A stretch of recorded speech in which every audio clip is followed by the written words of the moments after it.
Everyone, welcome to Raj economics and commerce classes. मैं हूं नीरज कुमार और आज मैं आप लोगों के बीच आ गया हूं स्टैटिस्टिक्स फॉर इकोनॉमिक्स का डे नंबर 5 को लेकर के।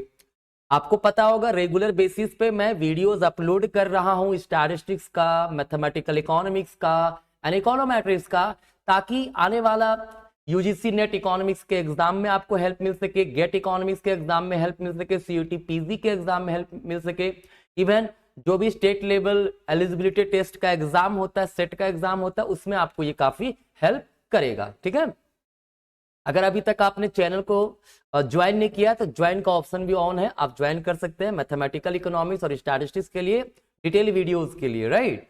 और चैनल सब्सक्राइब नहीं किया, सब्सक्राइब भी कर लीजिएगा। क्लियर। देखिए, सबसे पहले हम लोग क्वेश्चन देखते हैं, है ना। क्वेश्चन हमारे पास है, कहता है लिस्ट 1 में देखिएगा मेथड ऑफ सैंपलिंग कुछ लिखा हुआ है और लिस्ट 2 में उसका डेफिनेशन लिखा हुआ है। ठीक है, तो ये क्वेश्चन का आंसर जानने के पहले, है ना, ये जो सारे मेथड्स ऑफ सैंपलिंग है इसको डिस्कस कर लेते हैं हम लोग, क्योंकि देखिए सैंपलिंग का बड़ा वीडियो आएगा तो वो अलग से अपलोड किया जाएगा। इस क्वेश्चन के अकॉर्डिंगली हम लोग डिस्कस करते हैं, है ना। आपको पता होगा जो सैंपलिंग होता है वो दो प्रकार का होता है। कितने प्रकार होता है? दो प्रकार का। एक होता है प्रोबेबिलिटी सैंपलिंग और एक होता है non probability sampling.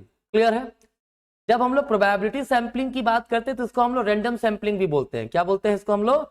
Random sampling भी हम लोग कहते हैं। ठीक है, और नॉन प्रोबेबिलिटी सैंपलिंग को नॉन रैंडम सैंपलिंग भी कहते हैं। क्या बोलते हैं? Non random sampling. क्लियर है। याद रखिएगा, जब भी रैंडम सैंपलिंग की बात करते हैं तो इसमें क्या होता है ना, कि जो भी हमारे पास पॉपुलेशन है ना, उस पॉपुलेशन के हर एक यूनिट का सिलेक्शन होने का चांस रहता है। ये होता है प्रोबेबिलिटी सैंपलिंग, मतलब संभावनाएं सभी की है। ठीक है, नॉन प्रोबेबिलिटी सैंपलिंग में सबकी संभावनाएं नहीं होती है ना। जैसे अगर आप लॉटरी सिस्टम की बात करें तो लॉटरी सिस्टम किसका एग्जांपल है? प्रोबेबिलिटी सैंपलिंग का, मतलब रैंडम सैंपलिंग का, क्योंकि उसमें कौन लॉटरी का विजेता होगा ये कंफर्म कहा नहीं सकता, लेकिन कोई ये भी नहीं कह सकता कि मेरा लॉटरी नहीं लगेगा, है ना। सबका इक्वल चांस होता है। ठीक है, तो हम लोग यहाँ पे सबसे पहला जो दिया हुआ है सिंपल रैंडम सैंपलिंग, क्या है? सिंपल रैंडम सैंपलिंग, है ना। सिंपल रैंडम सैंपलिंग में होता क्या है कि जितने भी पॉपुलेशन यूनिट है, मान लीजिए मैं स्टडी कर रहा हूं ऑल ओवर इंडिया में इकोनॉमिक्स पढ़ने वाले स्टूडेंट के बारे में, ठीक है, तो मैं किसी को भी पिक कर सकता हूं, किसी भी स्टूडेंट को सेलेक्ट कर सकता हूं। ठीक है, सबका इक्वल चांस है ना। और ये सबका इक्वल चांस जहां होता है वो सिंपल रैंडम सैंपलिंग होगा। इसका मोस्ट फेमस मेथड है लॉटरी मेथड। क्या है? लॉटरी मेथड, क्योंकि लॉटरी में सबका विजेता होने का चांस रहता है। कोई ये नहीं कह सकता कि मेरा लॉटरी में हम विजेता नहीं बनेंगे, और कोई ये भी नहीं कह सकता कि हम लॉटरी विजेता हम ही बनेंगे। ठीक है, तो ये सिंपल रैंडम सैंपलिंग हो गया कि मतलब पॉपुलेशन में जितने भी यूनिट है सबका सिलेक्शन होने का चांसेस है। तो इस हिसाब से सिंपल रैंडम सैंपलिंग का कौन सा आंसर होना चाहिए?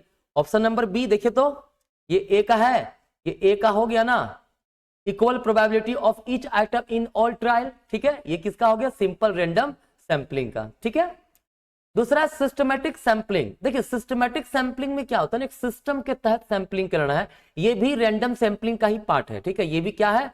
रैंडम सैंपलिंग का ही पार्ट। सिंपल रैंडम सैंपलिंग उसी का है, और सिस्टमैटिक सैंपलिंग भी जो हमारा है वो भी रैंडम सैंपलिंग का ही पार्ट है ना।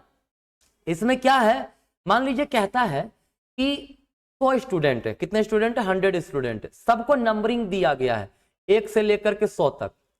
ठीक है, गए, मुझे 10 स्टूडेंट सेलेक्ट करना है, तो मैंने रैंडमली वही किसी को पिक कर दिया।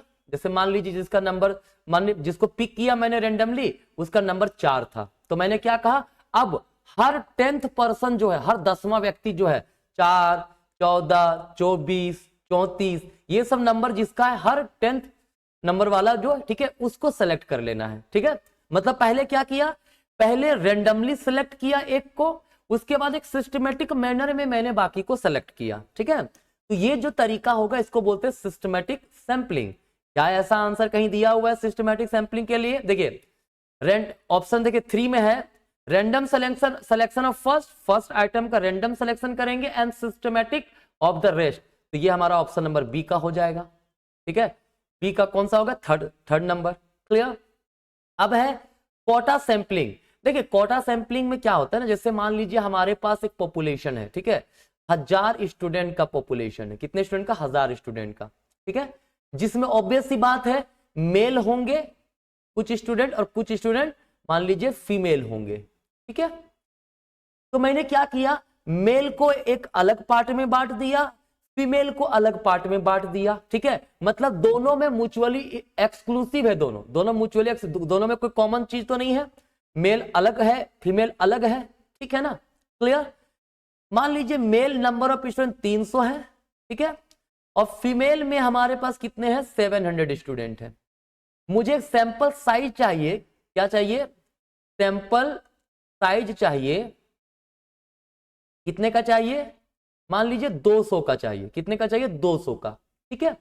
तो अब हमें कोटा फिक्स करेंगे, दोनों ही ग्रुप से, है ना, कुछ ऐसा परसेंटेज ऑफ पर्सन को सेलेक्ट करेंगे ताकि 200 हो जाए। तो देखिए फीमेल में 700 है तो इसका 20% कितना हो जाएगा, 140 हो जाएगा, और मेल 300 है, इसका 20% कितना हो जाएगा, ये 60 हो जाएगा। तो देखिए सेलेक्ट कर लिए दोनों को, क्या हो गया, टोटल 200 हो गया ना। तो ये होता है कोटा सैंपलिंग। और ये जो है ये नन प्रोबेबिलिटी सैंपलिंग है ना, ये रैंडम सैंपलिंग नहीं हुआ, क्योंकि मैंने पहले मेल फीमेल को बांटा। अब कम पता है ना कि हाँ कुछ तो मेल वाले बोले हाँ कुछ तो हम लोग में भी जा सकते हैं, फीमेल में भी कैसे, हाँ कुछ हम लोग भी जा सकते हैं, ठीक है। और दूसरी बात है एक कोटा फिक्स करके उठाया है मैंने, ठीक है, तो इसीलिए ये नन प्रोबेबिलिटी सैंपलिंग के अंतर्गत आएगा। तो quota sampling option number C क्या है, नन प्रोबेबिलिटी सैंपलिंग, ठीक है, ये ऑप्शन सी हो गया हमारा। अब बचा एक ही स्ट्रेटिफाइड सैंपलिंग, तो ऑब्वियस सी बात होगा भाई random choice of all items from each stratum. देखिए इसमें होता क्या है ना, जो हमारे पास पूरा पॉपुलेशन है, जो भी पूरा पॉपुलेशन है, ठीक है, मान लीजिए ये A B C D E F G H, है ना, इस तरह का मान लीजिए दिया हुआ है आपके पास, ठीक है, इस तरह का आपके पास इंफॉर्मेशन दिया हुआ है। अच्छा ये थोड़ा सा गड़बड़ हो गया, कहाँ चला गया, just hold for a second.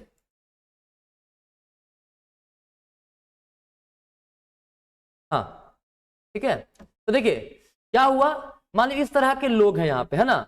अब मैंने क्या किया, ये पूरा का पूरा लोग, इतने लोग हैं, ठीक है, ये पूरा पॉपुलेशन है। अब हम क्या करेंगे, स्ट्रेटा में बांटेंगे, क्या बांटेंगे, स्ट्रेटा, मतलब रेड वाला को एक जगह रख लेंगे, ठीक है, पिंक ये जो कलर है हमारा डीई को एक तरफ रख लेंगे, ब्लैक वाले को मान लीजिए ये हमारा ब्लैक में ही है, ठीक है, एफ जी एच इसको अलग रख लेंगे, ठीक है। तो क्या था, ये जो पॉपुलेशन था हेट्रोजीनियस पॉपुलेशन था, हमने अलग अलग पॉपुलेशन यूनिट में बांटा, ठीक है, सब ग्रुप में बांटा जो कि आपस में होमोजीनियस है, ठीक है। और अब मैंने क्या किया, रैंडमली हर किसी से कुछ कुछ सेलेक्ट कर लिया, ठीक है, फ्रॉम ईच, ये जो हमारा है ना ये वाला, ये और ये तीनों स्ट्रेटा कहलाएगा, क्या कहलाएगा हमारा, ये स्ट्रेटा कहलाएगा, ठीक है, क्लियर। हर स्टेटस से रैंडमली क्या किया, मैंने कुछ पर्संस को पिक कर लिया, ठीक है, अगर ऐसा कर रहे तो वो स्ट्रेटिफाइड सैंपलिंग होता है, ठीक है। ध्यान रखने वाली बात है, हेट्रोजीनियस पॉपुलेशन को डिफरेंट डिफरेंट कैरेक्टरिस्टिक वाले लोगों को अलग अलग पार्ट में बांट दिया, एंड फ्रॉम ईच स्ट्रेटा हमने क्या किया, कुछ को रैंडमली पिक कर लिया एज अ सैंपल, ठीक है, this is called stratified sampling. तो क्या होगा, देखिए ऑप्शन दिया ना, random choice of all items from each stratum, her stratum से लेना है, ठीक है, ये ऑप्शन डी हो गया। तो हमारा आंसर क्या है, यहां पर आंसर है ए का हमारा हो गया 4, बी का हो गया हमारा 3, सी का हो गया हमारा 1 और डी का हो गया हमारा 2। Clear, this is the answer of this sampling related problem, ठीक है ना, कोई दिक्कत नहीं है। तो आज का यहीं तक रहेगा, मिलेंगे नेक्स्ट वीडियो में नेक्स्ट क्वेश्चन नेक्स्ट टॉपिक के साथ, ठीक है। तो यहीं तक आज का, धन्यवाद।